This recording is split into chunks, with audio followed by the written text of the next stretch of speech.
Hello, hello et bienvenue sur la chaîne Investir au féminin. Donc, je suis avec Sally. Donc merci d'avoir accepté cette interview. C'est vraiment cool.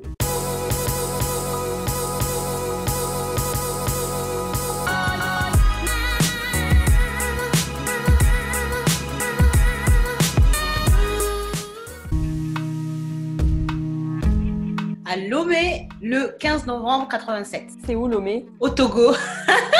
D'accord. En France, Bourgogne, le nord de la France. Je suis à fond locatif, mais l'achat-revente aussi, c'est pas mal. Ouh, belle question.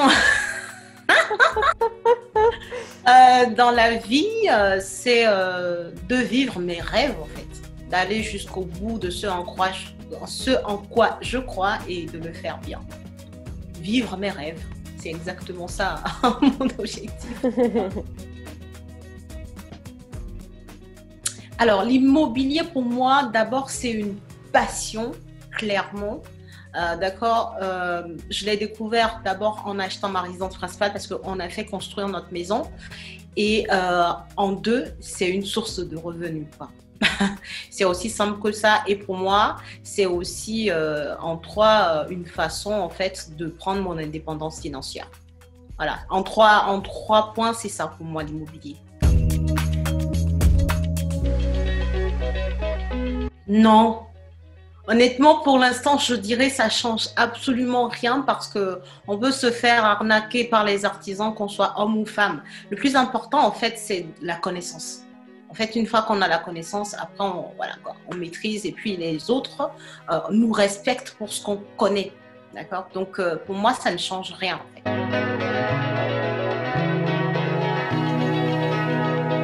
Cash flow à vie. Cash flow à vie.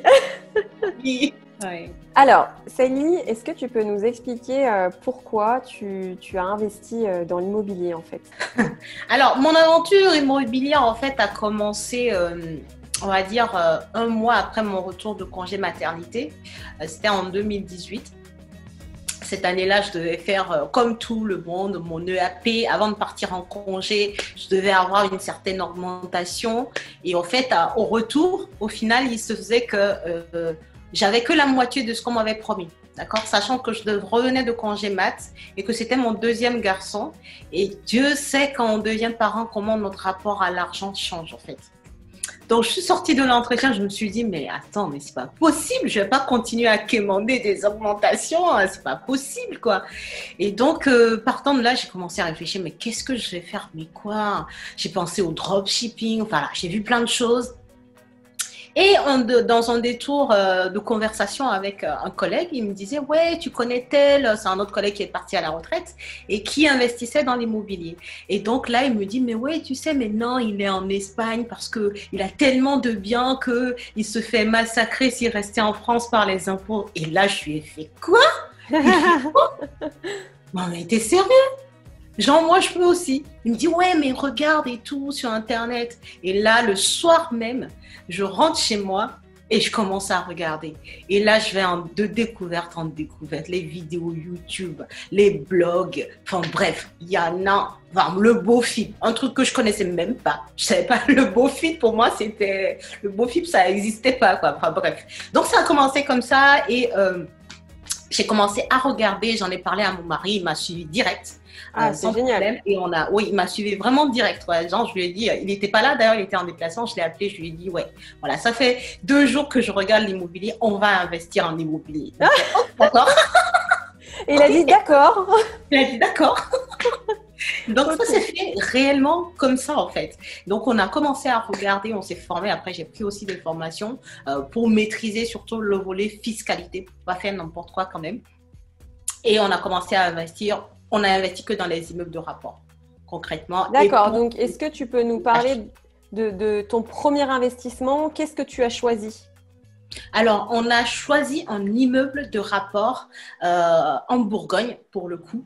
Et on l'a choisi parce qu'il y avait des travaux. Il était à 5 minutes à pied de la seule école d'ingénieurs de la ville. Enfin, voilà, il avait pas mal de critères. Il y a un logement sur les 5 qui était loué. Les autres nécessitaient travaux. Ils n'étaient plus loués depuis 10 ans parce que le propriétaire, il était un peu malade et c'est des personnes à la retraite qui ne voulaient plus s'en charger. Et donc, voilà, c'est clairement de bons vendeurs. On est tombé aussi sur de bons vendeurs, des gens qui avaient envie de vendre. Et du coup, on a pu négocier le prix de vente et ça, c'était notre premier bien immobilier. Ouais. D'accord. Donc, tu es tout de suite passé de 0 à 5 appartements. 5 locataires. Ouais. Ok.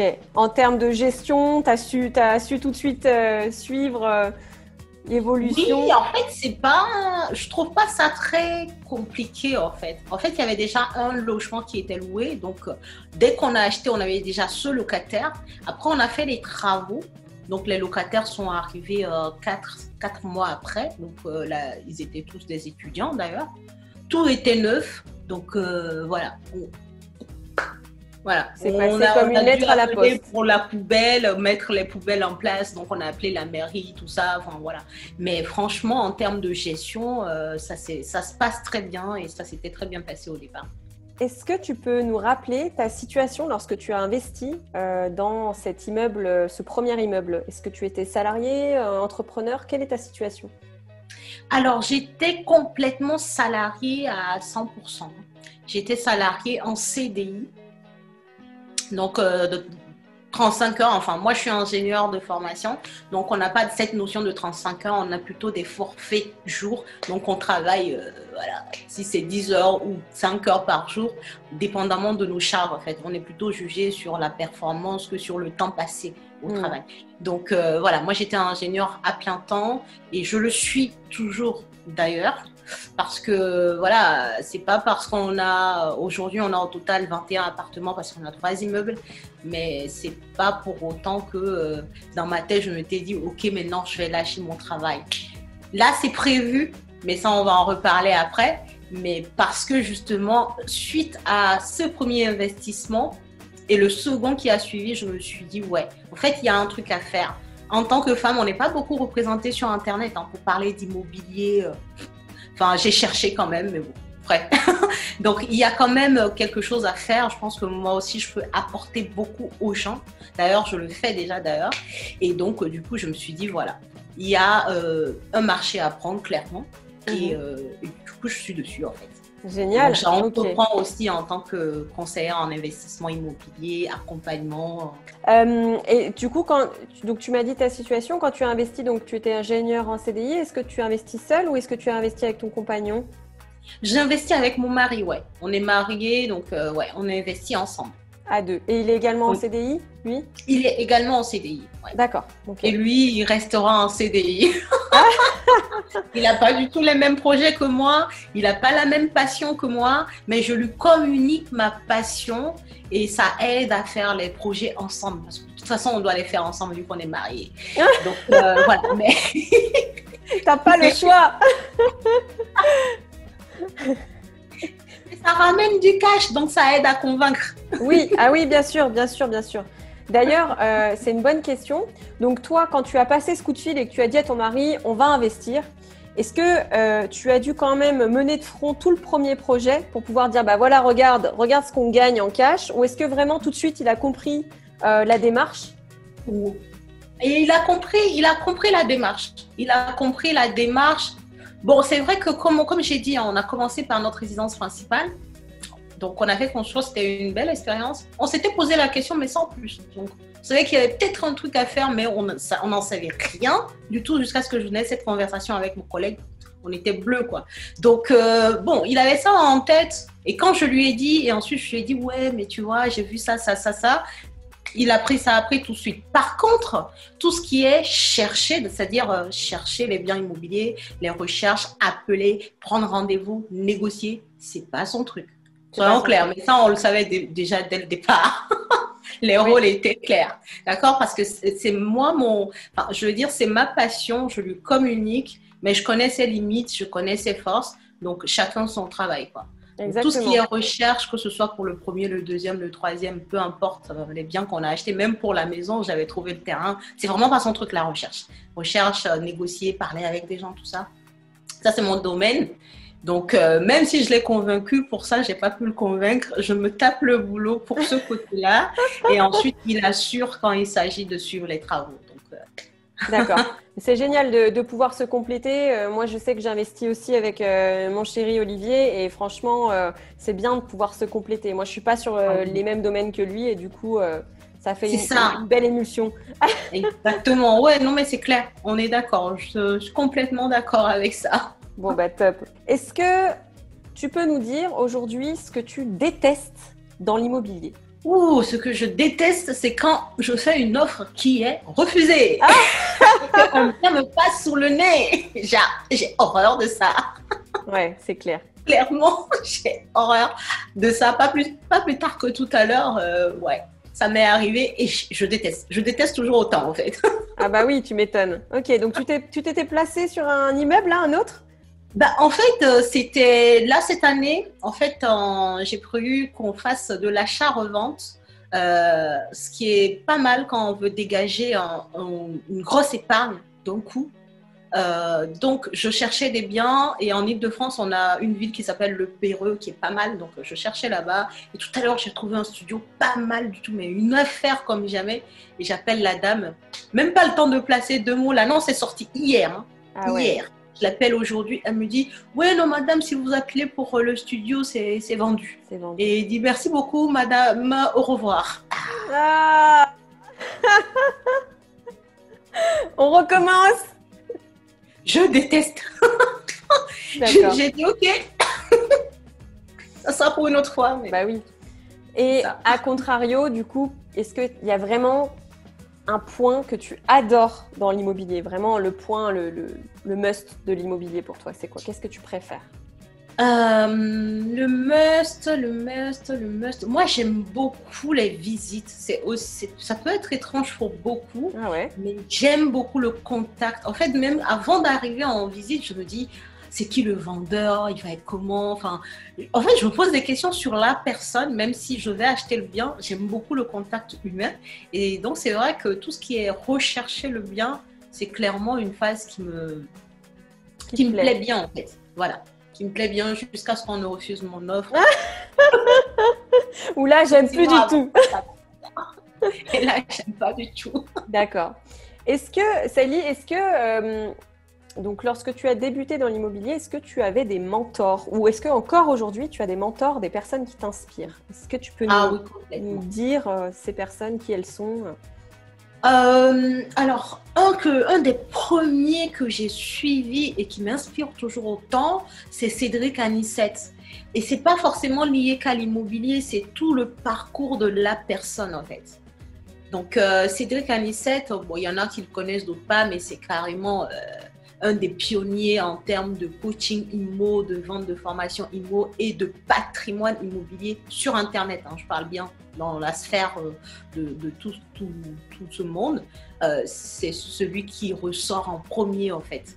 Et tout son parcours clairement est très très très inspirant. Donc, il reste pour moi jusqu'aujourd'hui. Ouais. Ton mentor, ouais, la personne qui t'inspire. Et je suis déjà allée à des séminaires, voilà. Enfin, voilà, c'est Cédric Anissette, il y en a qu'un quoi. Oui, bah après c'est quelqu'un d'exceptionnel quand même. C'est vrai que son parcours Il a fait est pas assez mal de exceptionnel. choses. Enfin, il a ouvert la voie à beaucoup et il continue de faire beaucoup en fait. Donc ouais, moi c'est quelqu'un qui m'inspire par son parcours. Ok. Est-ce que tu as des lectures que tu apprécies, que tu aimerais partager ici? Oui, d'ailleurs, la première lecture qui a fait que tout ça s'est enchaîné et très vite quand même, hein, parce qu'on a acheté 21 appartements en 18 mois. Ah ouais, félicitations. Donc, c'est allé très vite. Et ben, c'est Père riche, Père pauvre de Robert Kiyosaki. Mais ce livre, quand j'ai lu ce livre, je me suis dit, mais t'es où, meuf? Mais qu'est-ce que tu as raté quelque chose là? Tu comprends pas? En fait, je sais pas, mais je l'ai lu en 3 jours, je sais pas. Enfin, j'étais dans le RER pour aller au travail, je le lisais. Quand j'étais en pause, je lisais. Quand je repartais, je lisais. Le soir, je lisais. Non, mais Il envoie des sacrées claques. Hein. Ah oui. En fait, j'avais l'impression que j'étais dans un autre monde et il m'a ouvert la voie sur une autre perspective, en fait. Et ça, c'est génial. C'est génial. Donc ça, c'est le premier livre que je conseillerais à beaucoup. Je pourrais faire, enfin, genre, lisez-le. Après, si vous faites votre propre analyse, mais ça vaut le coup de le lire, ne serait-ce que par curiosité, en fait. Ouais, exactement. Mais moi, je t'avoue que quand j'ai lu ce bouquin, je me suis sentie un peu bête.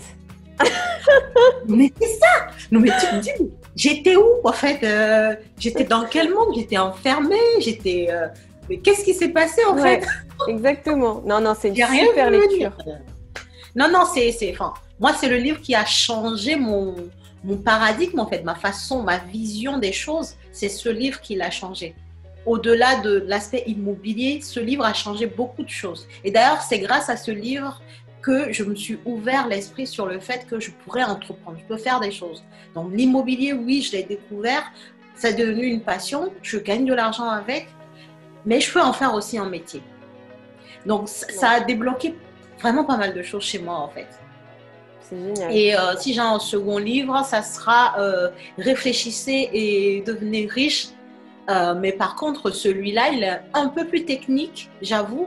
Mais dedans, en fait, il y a vraiment des conseils pratico-pratiques sur tout ce qui est loi de l'attraction, le pourquoi c'est bien d'écrire les choses qu'on veut, la visualisation. Il y a beaucoup de choses dedans aussi qui peuvent aider dans le développement personnel.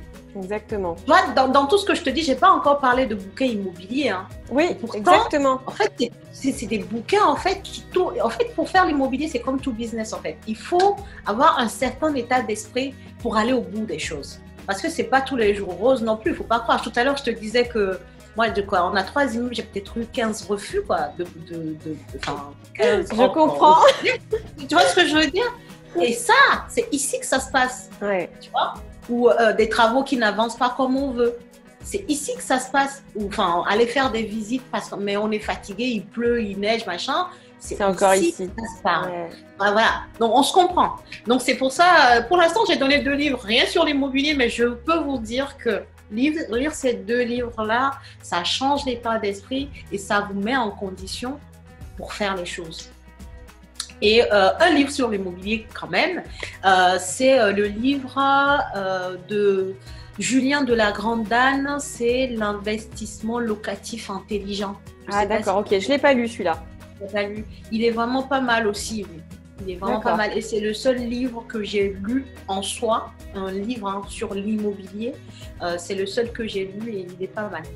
Ok. Débutant ou quelqu'un qui débute dans l'immobilier, il peut apprendre pas mal de choses de ce monsieur. Pas mal. Ok, génial. C'est en français, au moins quelqu'un qui est nous. En français. Et donc du coup, tout à l'heure, tu disais, donc l'immobilier n'est pas de tout repos. Est-ce que tu as une anecdote à nous partager?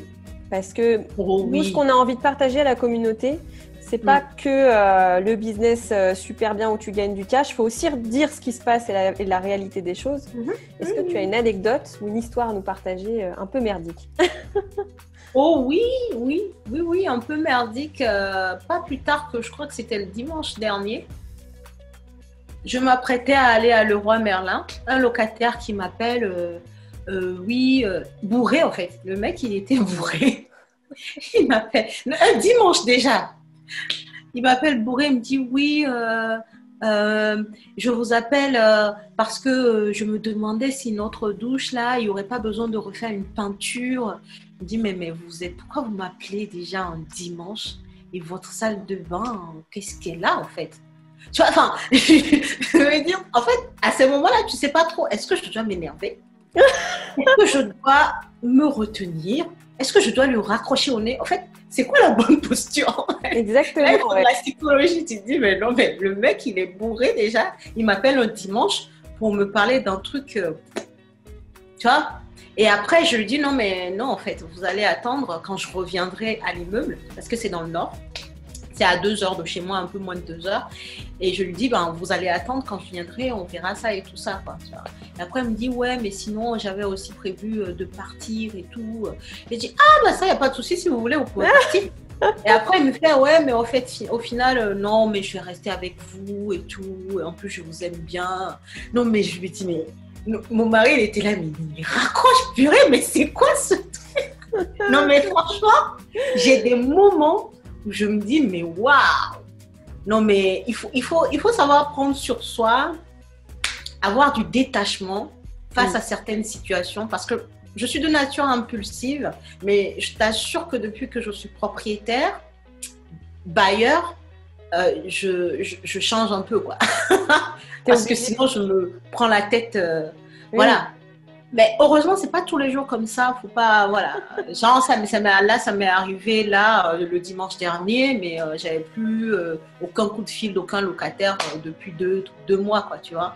Donc, il y a des jours comme ça où ça arrive, tu te dis, ok, bon bah voilà. Sinon, une autre anecdote, clairement, celle-là, elle est pas mal aussi, c'est que j'ai eu un problème de punaise de lit. Ah, ok. Tu vois, je l'avais pas vu venir. J'ai jamais eu. Tant mieux.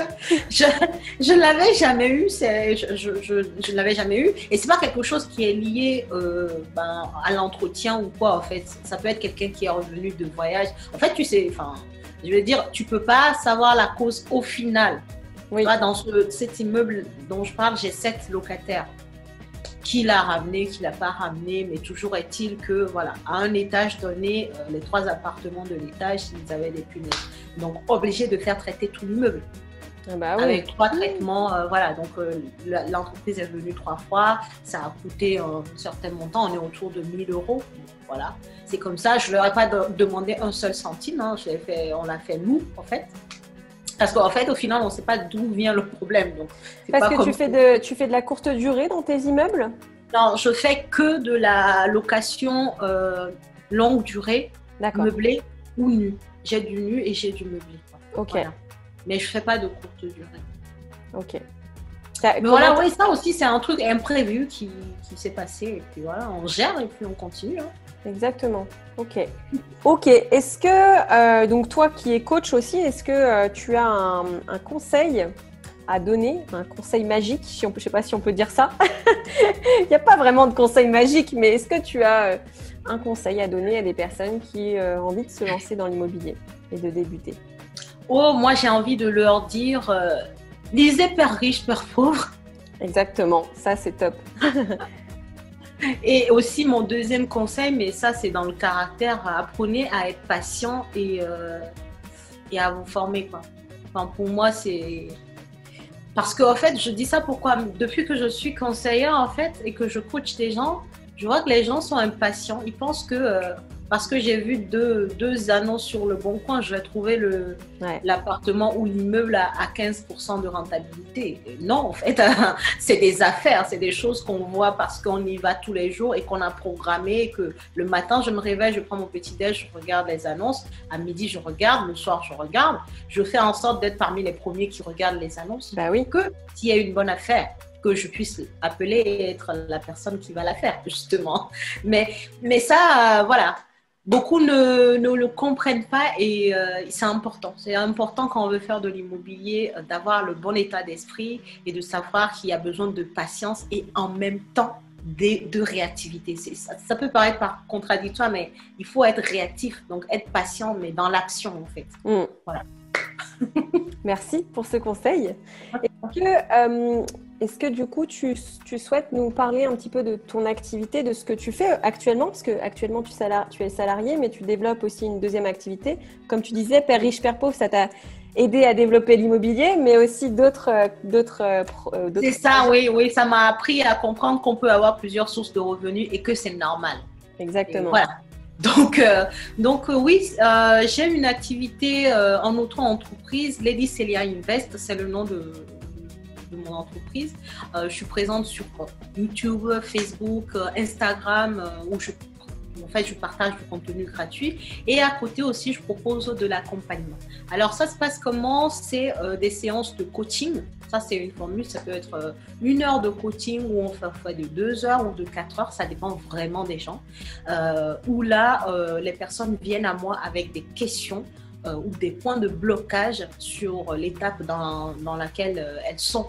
Au moment où elles viennent vers moi, est-ce qu'elles sont en train de chercher le bien? Est-ce qu'elles ont des difficultés à trouver le financement? Ou elles veulent voir avec moi comment monter un dossier de financement s'ils ne souhaitent pas passer par un courtier? Tu vois, enfin voilà, ça dépend vraiment de l'étape de chacun. Ils viennent vers moi avec leur point de blocage ou les interrogations et on traite ça en séance de coaching.